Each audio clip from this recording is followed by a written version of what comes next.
Specified थी, जो कि 30 की 30 सीट्स किसने जीत ली? मुस्लिम लीग ने।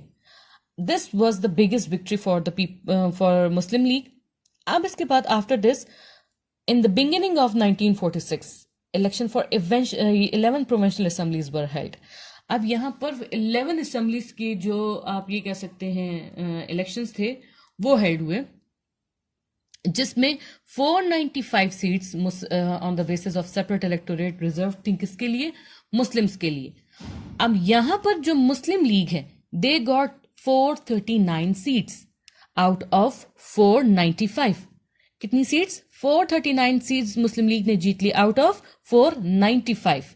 ठीक हो गया?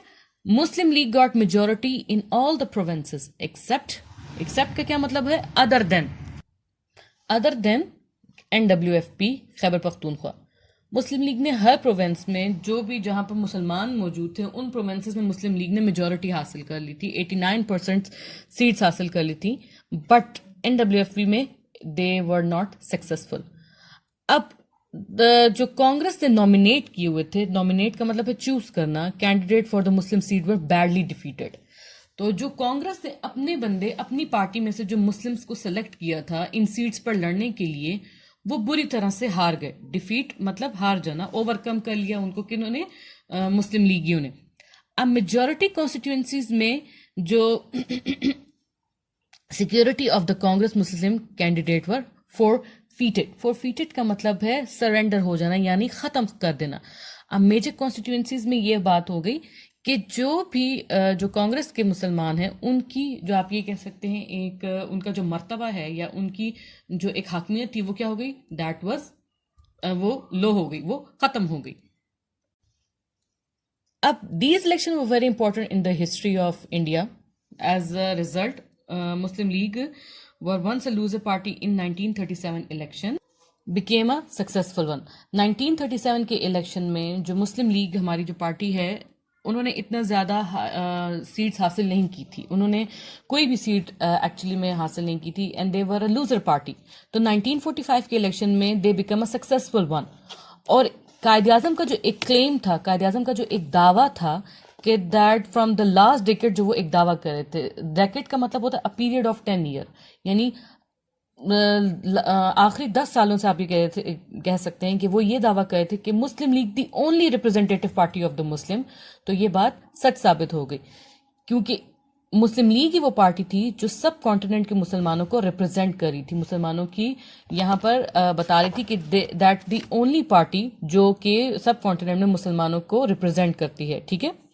अब इस इलेक्शन ने प्रूव कर दिया कि the problem of India is except the demand of Pakistan, कि the solution of the solution क्या है इंडिया की जो सिचुएशन का, कि इंडिया की सिचुएशन इतनी बिटर है, इतनी बुरी है, तो उसका सिर्फ उस प्रॉब्लम का सिर्फ एक ही सोल्यूशन है कि इंडियंस जो हैं, जो कांग्रेस हैं, वो एक्सेप्ट कर लें किस चीज को? डिमांड ऑफ पाकिस्तान को, डिमांड फॉर पाकिस्तान, कि पाकिस्तान को बनना चाहिए।